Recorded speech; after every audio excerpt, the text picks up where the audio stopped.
Blue Lock has been running for several years now, and the question a lot of people are starting to ask is just how much longer will it continue? Will the manga keep going strong for another 3 to 5 years and give us the main World Cup, or are we heading for an abrupt ending right after this U-20 World Cup? The kind of rushed finale we saw with Jujutsu Kaisen, where a sudden time skip leaves a pile of loose ends. Either way, the recent leaks and author comments have sparked serious discussion across the community regarding this, so let's start with the big spark that lit this in the first place, the author's comment.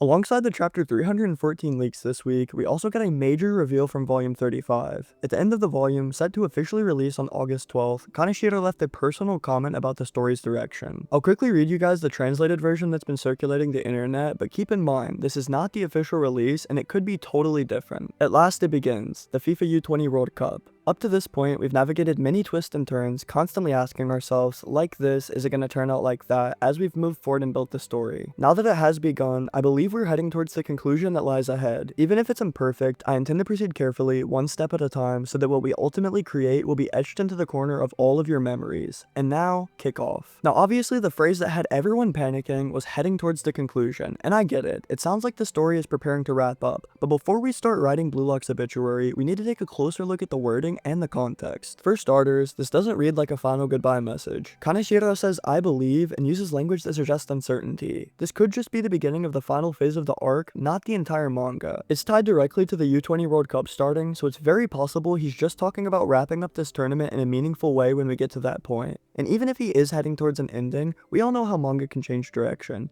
If Blue Lock continues to sell well, if Nomada's health allows, and if he still has stories to tell, nothing is stopping them from going beyond what they originally planned. All it was a vague comment and not a concrete declaration, and when you pair that with the other content we just got this week, the picture becomes even more unclear. The second big reveal we got this week was the list of club offers for every major Blue Lock player in the new Egoist League. At first glance, this had a lot of fans freaking out because the players are so spread out that a full-blown club arc seems impossible. You'd expect maybe 5 or 6 pairs of Blue Lockers going to the same place, but aside from Bato and Aiku both getting offers from Italy's Ubers, everyone else is scattered across totally different teams and leagues. That makes it really hard to imagine an arc where these players play together or face off regularly. Some fans think that this basically confirms we won't be getting a full club arc, that maybe these offers are just for flavor, giving us a little insight into where the author thinks each player would realistically fit in real life. I still have faith though, and I actually don't think these bids are as final as people assume. The U-20 World Cup is the perfect stage for these players to raise their stock and catch the attention of even bigger clubs. These initial offers might just be the starting point. The better they perform on the world stage, the more likely they are to attract new bids, and if they end up aligning players into similar leagues or teams, then suddenly a club arc becomes way more doable. And even if they don't all land in the same league, there could always be a Champions League arc like a lot of people are wanting. If Isagi plays well enough to get picked up by Real, he could end up on a team with Itoshi Rein and Itoshi Sai, the one guy who's literally said it's his dream to win the Champions League. If more Blue Lock players start gravitating towards elite clubs across Europe, then clashes between familiar faces will be inevitable as well. That said, I personally don't think a full club or Champions League arc is happening, as we kinda already had one. If you think about it, the new Egoist League was basically our club arc, and it even mirrored the IRL 2019 and 2020 season nearly 1-to-1. Bayern Munich dominated it all and finished by defeating PSG. The games were broadcast due to COVID, just like the Blue Lock TV live streams, and so many more similarities. As for the Champions League, as much as I would love to see the Dream Team playing together in a new environment, we're already also getting that in the U-20 World Cup. And by the Dream Team, I of course mean the Itoshi brothers and Isagi Yoichi. Itoshi Sai is the only character who actually expressed care about winning the Champions League anyway, and there just aren't that many big personal plotlines to explore in that kind of setting in my opinion. Now a spin-off manga like Episode Sai could be a better way to explore that path instead without losing focus on the core of Blue Lock's story, Isagi Yoichi. Speaking of spin-off mangas for Blue Lock, what character do you all want to get a spin-off manga the most? Me personally is Shiro Ryuze, because if we don't get his backstory and more information in this U-20 World Cup arc, I'm gonna freak out. Moving on though, let's now talk about the real reason why I don't think Blue Lock should or will end after the U-20 World Cup, because honestly, there's just way too much story left on the table to tell. Think about all the threads that have been left unresolved. We still know nothing about Igo Jinpachi's past, Noel Noah and Chris Prince still have a score to settle with Isagi Yoichi, and so much more. We also have Henri's line from early in the series stating that Blue Lock's goal is to win the real World Cup, not just the U-21.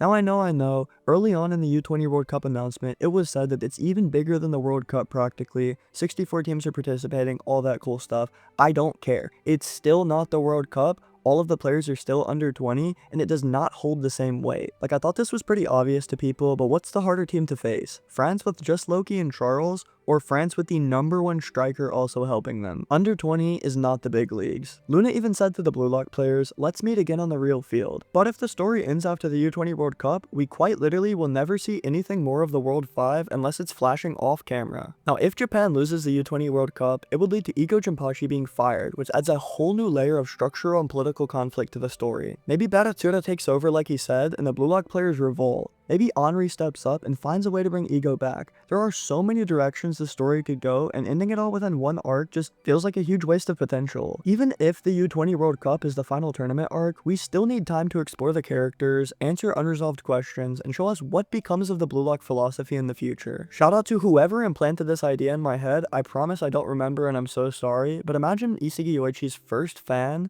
being in the Blue Lock program in the future. That would go so hard. So at the end of the day, the big question a lot of people are asking is, based on where we are in the story, how much longer could Blue Lock realistically run? We're currently on chapter 314 in volume 35, and it's gonna blow your minds when I say this, but we are 7 years deep in serialization. Now, if Japan is gonna make a deep run into the tournament, we're looking at a minimum of 7 matches if they reach the semifinals. Now, obviously every match will be different, with some being faster and some being a little more focused, but let's look at the current match against Nigeria. 2 chapters in, and we've barely seen 3 minutes of actual gameplay. Even with some matches being shorter, I think it's safe to estimate at least 12 to 15 chapters per match. Multiply that by 7 matches, and you're looking at around 100 chapters just for the U20 World Cup in match. That's 2 more years of content minimum, even without breaks, flashbacks, or any in-between chapters. If, and that's a big if, KANESHIRO and Nomura keep the pace steady and we don't get any major breaks or hiatuses, that easily carries us into late 2026 or early 2027, which is just ridiculous to me. And keep in mind, this is me being pessimistic and not even counting any follow-up arcs. Whether it's the Champions League, a club journey for Isagi, or a final send-off with the full World Cup, there is enough content here to keep Blue Lock alive and fresh for another 4 to 5 years if Nomura and KANESHIRO want it to be. I say fresh, but like I said, a club arc would be a bit repetitive after the new Egoist League, and certain things like a Champions League arc just wouldn't really fit in the narrative. So with all of that said, do I think Blue Lock is ending soon? Absolutely not. At least not as soon as some people think. The Volume 35 comment is vague and unofficially translated, the club bids are inconclusive, and there's just too much groundwork laid for post U20. If anything, I think we're entering the second half of Blue Lock, not the end game. Like, we're actually getting away from the Blue Lock facility and getting into the actual real world now. There's still time for Ego Jinpachi's vision to be tested, there's still time for Isagi to grow into the best striker in the world, and there's still time for this story to leave a lasting legacy on football manga. Let me know what you all think down below. Is KANESHIRO signaling the end, or are we just getting started? Anyways, if you enjoyed today's video and want to support the channel, please take a moment to subscribe and turn on post notifications so you don't miss a thing. If you'd like to interact with me directly or talk with other members of the community, feel free to leave a comment or check out the Discord, which is linked down below in the description. Thank you all so much for tuning in, and I'll see you all this Monday for another variety video.